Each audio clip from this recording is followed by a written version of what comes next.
Jadi seseorang yang punya faktor risiko keturunan genetika penyakit jantung, dia masih punya kesempatan untuk mencegah hal tersebut.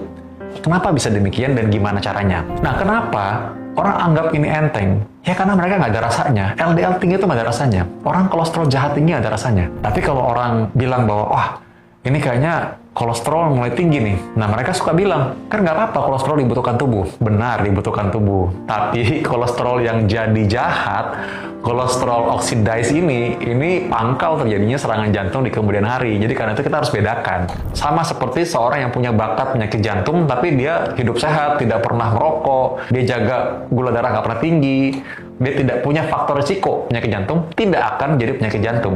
Dia tetap menjaga supaya tidak ada pemicunya. Jadi sebenarnya masih ada kesempatan. Jadi untuk bisa menjaga bagi orang yang punya keturunan penyakit jantung, dia bisa supaya tidak sampai kena penyakit jantung, ada hal yang penting. Ingat, jantung Anda cuma satu.